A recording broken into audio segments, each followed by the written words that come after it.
Benvenuti ragazzi, in un nuovo video dell'esperto di calcio per Batman Napoletano. In questo video andremo a fare post, il post partita.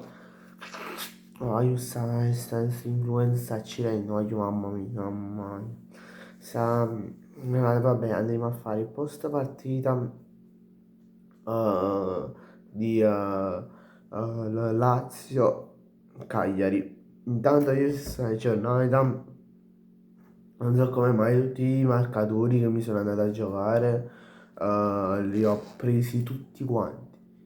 Li ho preso Guendouzi, Zaccagni, poi chi ho preso più? Ho preso quello là della Juventus, ma non mi ricordo, no, e altri due o tre. Cioè, ci piace queste cose. Cioè, oggi fatto a botto, sia fanno a calcio che a schedina. Comunque, Lazio che meno male, oggi meno male che ha vinto una partita che serviva una vittoria in casa Lazio, se posso dire. All'inizio della partita, fino al 45esimo minuto, la Lazio, diciamo, tra virgolette, Lazio e Cagliari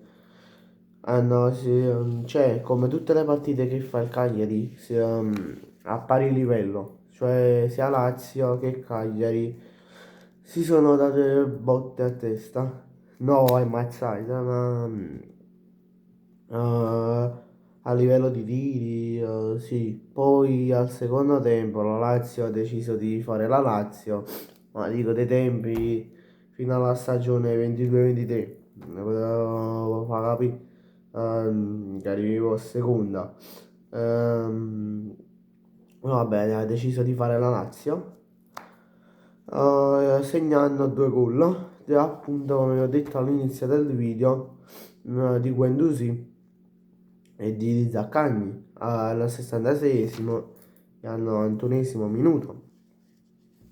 Devo dire, nel secondo tempo della Lazio c'è da fare gli applausi.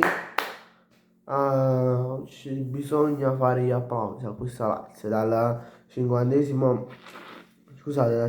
in poi si deve fare gli applausi alla Lazio. Bene ragazzi, ci vediamo in un prossimo video di domani. Mi raccomando, lasciate un bel like e iscrivetevi al canale. Ciao!